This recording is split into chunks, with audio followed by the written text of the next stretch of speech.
दुनिया की सबसे घटिया किताब मनुस्मृति पढ़ाएगी बीजेपी सरकार। एक शूद्र शिक्षा प्राप्त करने के लिए अयोग्य है। ऊपरी वर्ण शूद्र को शिक्षा या सलाह न दें। स्कूल में बच्चे अब पढ़ेंगे दुष्ट मनु के घटिया विधान। शूद्रों की उपस्थिति में वेदों को कभी नहीं पढ़ना चाहिए। बहुजनों को फिर से गुलाम बनाने की तैयारी। मानवता के कल्याण के लिए परम सृष्टिकर्ता ब्रह्मा ने अपने मुख से ब्राह्मणों को जन्म दिया, क्षत्रियों को अपनी भुजाओं से, वैश्यों को अपनी जांघों से और शूद्रों को अपने पैरों से पैदा किया। दुनिया की जिस सबसे घटिया किताब मनुस्मृति को बाबा साहब डॉक्टर अम्बेडकर ने सरेआम जलाया था, अब वही मनुस्मृति संविधान पर हावी होती नजर आ रही है। जन्म के आधार पर ऊंच नीच और इंसान में भेद को सही बताने वाली दुनिया की सबसे गंदी किताब मनुस्मृति अब जल्द ही स्कूल के सिलेबस में शामिल हो सकती है। कर्नाटक की बीजेपी सरकार देश की नई नस्ल यानी बच्चों को संविधान नहीं बल्कि मनुस्मृति का पाठ कराने की तैयारी में है। कर्नाटक में राष्ट्रीय शिक्षा नीति के तहत एक्सपर्ट्स की एक समिति ने स्कूल के सिलेबस में मनुस्मृति को शामिल करने का प्रस्ताव दिया है। द वायर में छपी खबर के मुताबिक समिति ने सभी बच्चों को संस्कृत को तीसरी भाषा के रूप में पढ़ाने और मनुस्मृति सिखाने की वकालत की है। जी हां, आपने सही सुना, बीजेपी सरकार की ओर से नई शिक्षा नीति के नाम पर ये सब हो रहा है। समिति ने भूत भगाने और झाड़ फूक जैसी विद्या सिखाने के लिए भी कहा है। ध्यान रहे कि कर्नाटक में बीजेपी की सरकार है और बीजेपी के नेता खुलेआम संविधान को बदलने और मनुस्मृति को लागू करने की मांग करते रहते हैं। ऐसे में सवाल उठता है कि क्या बीजेपी और आरएसएस बहुजनों को फिर से गुलाम बनाने की साजिश में है। मनुस्मृति दुनिया की सबसे घटिया किताब है और वो चतुर्वर्ण को जायज ठहराती है और शूद्रों और महिलाओं को गुलाम बनाने की पक्की व्यवस्था करती है। उसके उल्लंघन पर कठोर सजाएं देती है। आप खुद ही जान लीजिए कि मनुस्मृति में कितनी गंदी बातें लिखी हुई हैं।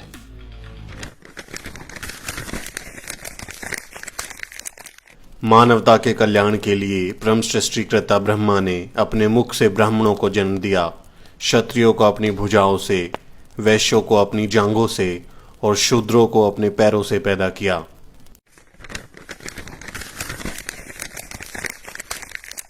भगवान ने कहा है कि एक शूद्र का कर्तव्य है कि ऊपरी वर्णों की श्रद्धा पूर्वक सेवा करे। उसका यही धर्म है।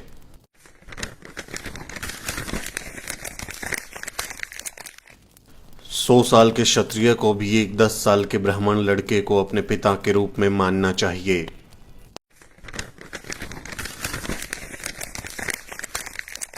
ब्राह्मण को भोजन के लिए कभी भी अन्य वर्णों के व्यक्तियों को आमंत्रित नहीं करना चाहिए। अगर कोई ब्राह्मण से भोजन मांगता है तो ब्राह्मण कुछ बचा खुचा दे सकता है, लेकिन वो भी उसके नौकर घर के बाहर देंगे।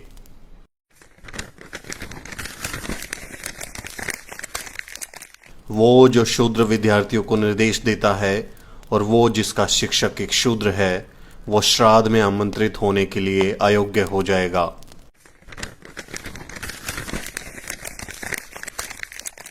एक शूद्र शिक्षा प्राप्त करने के लिए अयोग्य है। ऊपरी वर्ण शूद्र को शिक्षा या सलाह न दें।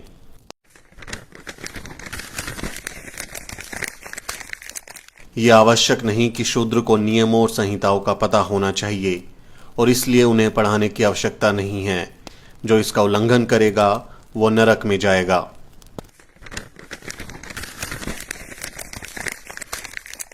एक ब्राह्मण को ऐसे देश में न रहने दें जहां शासक शूद्र हो।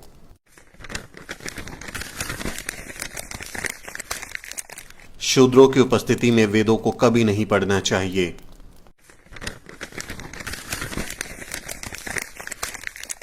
जिस देश में ब्राह्मण नहीं है, जहां ब्राह्मण खुश नहीं है, वो देश तबाह हो जाएगा।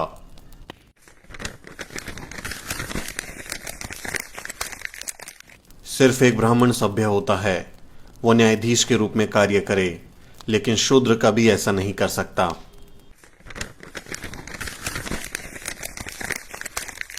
एक राजा जिसके साम्राज्य में एक शूद्र कानून का पालन कराए, वो साम्राज्य दलदल में गाय की तरह डूब जाएगा।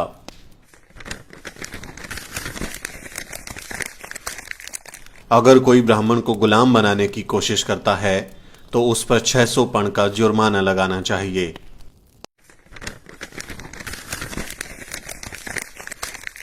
एक ब्राह्मण शूद्र को किसी वेतन के बिना सेवा करने का आदेश दे सकता है, क्योंकि ब्राह्मणों की सेवा करने के लिए ही ब्रह्मा ने शूद्र को बनाया है।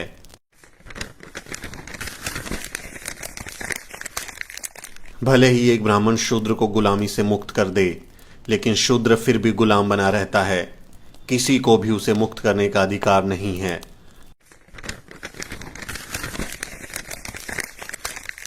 एक शूद्र जो द्विज व्यक्ति का अपमान करता है, उसकी जीभ कटेगी, क्योंकि वो नीच है।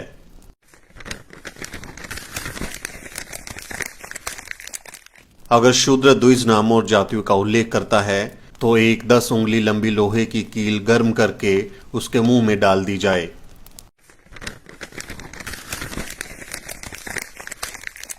यदि कोई शूद्र घमंड से ब्राह्मणों को धर्म का उपदेश देता है तो राजा उसके मुंह और कानों में जलता हुआ तेल डलवा दे।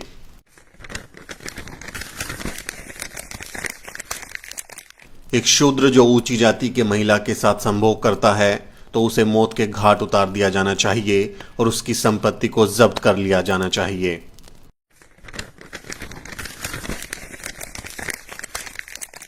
एक ब्राह्मण शूद्र को बाध्य कर सकता है, चाहे वो खरीदा गया हो या बिना काम किया हुआ हो।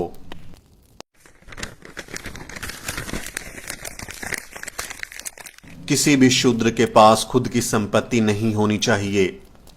उसके पास खुद का कुछ भी नहीं होना चाहिए। एक धनी शूद्र का अस्तित्व ब्राह्मणों के लिए बुरा है। एक ब्राह्मण शूद्र के माल पर अधिकार कर सकता है।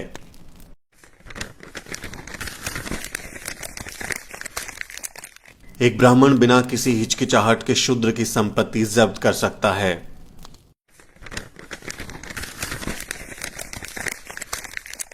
एक शूद्र जो सिर्फ अपना पेट भरना चाहता है, एक वैश्य की सेवा कर सकता है। यदि वो जीवित रहने का स्थायी साधन चाहता है तो वो एक क्षत्रिय की सेवा कर सकता है। लेकिन अगर वो स्वर्ग जाना चाहता है या अगली पीढ़ी में उच्च या श्रेष्ठ जन्म चाहता है तो उसे ब्राह्मण की सेवा करनी चाहिए।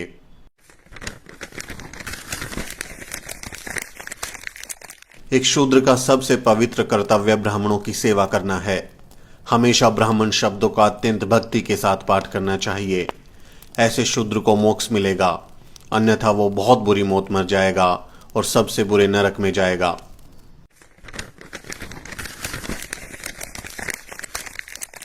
एक शूद्र जो स्वर्ग के लिए ब्राह्मणों की सेवा करता है, उसे ब्राह्मणों का नौकर कहा जाएगा।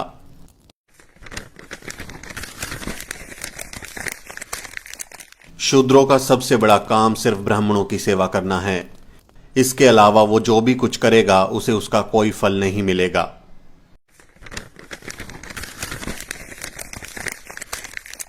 ब्राह्मण शूद्रों को बचा हुआ भोजन, पुराने फटे कपड़े, खराब अनाज और पुराने बर्तन दे सकता है।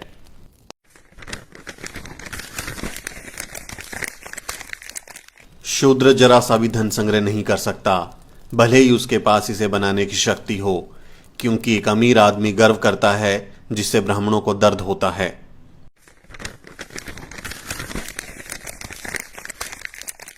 एक ब्राह्मण शूद्र से कभी भीख नहीं मांगेगा।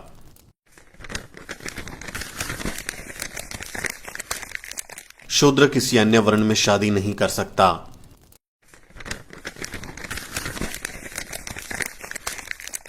एक ब्राह्मण के नाम का पहला भाग कुछ शुभ संकेत देता है। एक क्षत्रिय सत्ता से जुड़ा हुआ है और एक वैश्य धन के साथ, लेकिन एक शूद्र व्यक्ति अपमान के साथ जुड़ा है।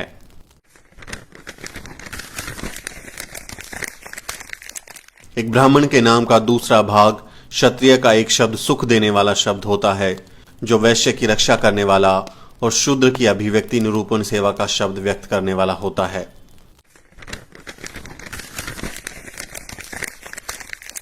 ब्राह्मण इस घटिया किताब को अपनी श्रेष्ठ किताब मानते हैं। ये किताब जलाई जानी चाहिए। इसीलिए बाबा साहब डॉक्टर अम्बेडकर ने 25 दिसंबर 1927 को मनुस्मृति दहन किया था। ये सब जानने के बाद भी क्या कोई कह सकता है कि ये घटिया किताब बच्चों को पढ़ाने लायक है? आपका इस बारे में क्या सोचना है कमेंट में जरूर लिखें और हमारे चैनल को सब्सक्राइब करना ना भूलें। Bureau report, the news beat.